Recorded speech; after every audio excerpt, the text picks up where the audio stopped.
जोहार झारखंड। बाबा वैद्यनाथ जी की जय। बाबा वासुकीनाथ जी की जय। यहाँ से जो ये क्षेत्र है, यहाँ से मेरे परिवार का पुराना रिश्ता है। आपने भी सुना होगा पंडित नेहरू जी की समय से, जब मोतिया डुमरिया गांव के एक कार्यकर्ता ने अपनी बेटी की शादी के लिए बुलाया था, तो आपने ये कहानी सुनी होगी। सुनी है?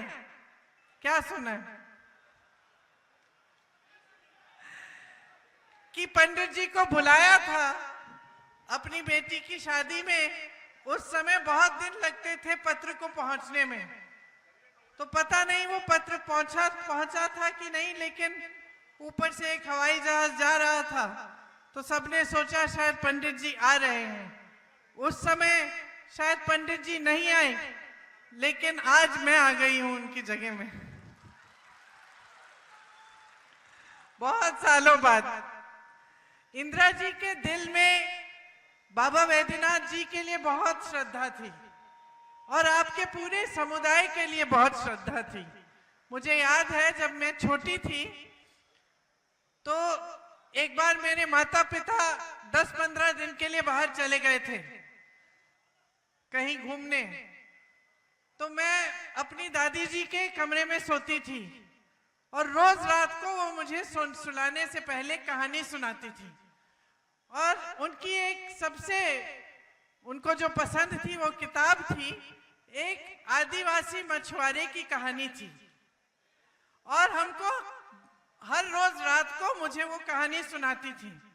और सुनाते सुनाते मुझे आपकी संस्कृति के बारे में सिखाती थी। कहती थी कि किस तरह से आप पेड़ों के, पौधों की एकदम अच्छी तरह से आप किस तरह से देखभाल करते हैं। बताती थी कि कैसे आपकी संस्कृति में जंगलों और नहरों और नदियों का आदर होता है। बताती थी कि कैसे आप जिस तरह पूजते हैं पूरी प्रकृति को, और जिस तरह से आप प्रकृति को कभी खराब नहीं करते, हमेशा उसका देखभाल, उसका रखवाला करते हैं, ये समझाती थी।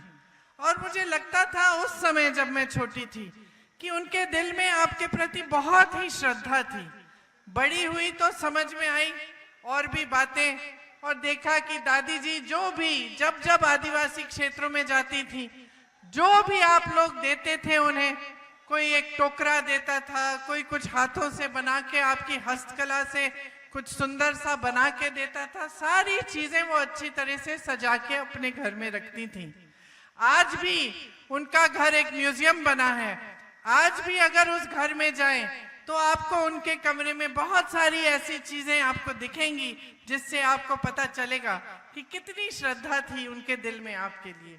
तो उन्होंने बचपन में हमें ये सब चीजें सिखाई, लेकिन इसके साथ साथ ये जो उनकी श्रद्धा थी पूरे आदिवासी समाज के लिए, वो श्रद्धा कांग्रेस पार्टी की नीतियों में भी आपको प्रकट होती है, वो दिखती है। तो इंदिरा जी ने जल, जंगल और जमीन का अधिकार आपको मजबूत तरह से दिया। जमीन के पट्टे और जंगल पे जो अधिकार हैं उन्होंने ही मजबूत बनाए।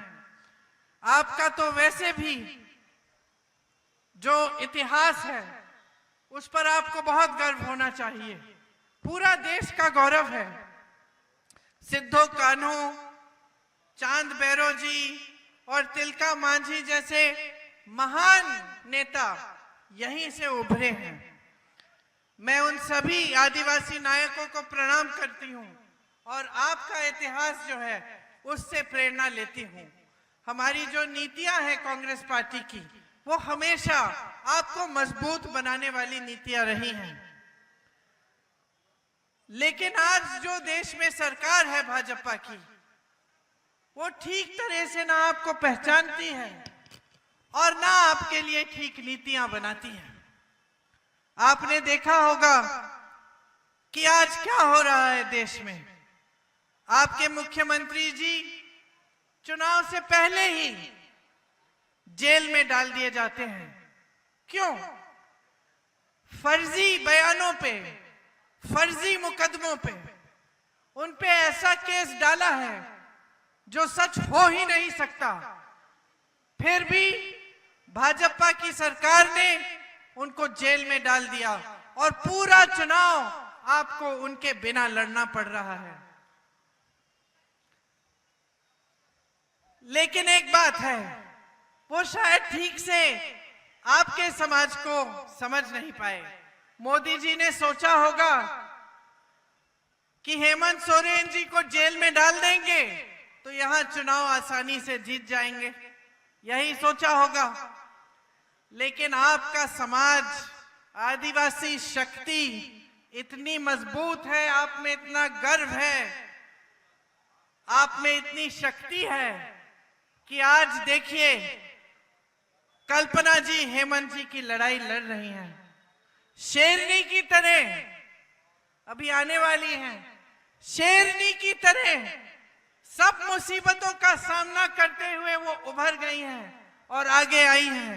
आपके बीच हर जगह जाकर हेमंत जी की बात पहुंचा रही हैं और हमारे जो पूरे इंडिया गठबंधन के प्रोग्राम हैं उनके बारे में बता रही हैं। मैं उनको अपनी छोटी बहन मानती हूं और नारी शक्ति की प्रतीक मानती हूं। जब जब मैं उनको देखती हूं मुझे बहुत खुशी होती है, मुझे बहुत गर्व होता है। सोचिए, आज तक उन्होंने राजनीति नहीं की थी, आज तक बच्चों का देखभाल कर रही थी घर पे। अचानक उनके पति को जेल में डाला जाता है, घबराती नहीं है, हिम्मत नहीं हारती, घर पे बैठ के रोती नहीं है, उठ के अपने पति की लड़ाई, अपनी समाज की लड़ाई आगे बढ़ाती हैं और हिम्मत से लड़ रही हैं। तो आप सबको बहुत गर्व होना चाहिए कि आपके आदिवासी समाज की शक्ति आज उनमें दिख रही है। देखिए आज देश के क्या हालात हैं। एक ऐसी सरकार है देश में जो आपका आदर नहीं करती। इसका मिसाल यही है कि आपके मुख्यमंत्री जी को चुनाव से एकदम पहले उन्होंने जेल में डाल दिया है। लेकिन एक और बड़ा मिसाल है कि इनके नेता जगह जगह जाके ये कह रहे हैं कि अगर इनको पूरी बहुमत से जिताया जाएगा तो संविधान को बदल डालेंगे।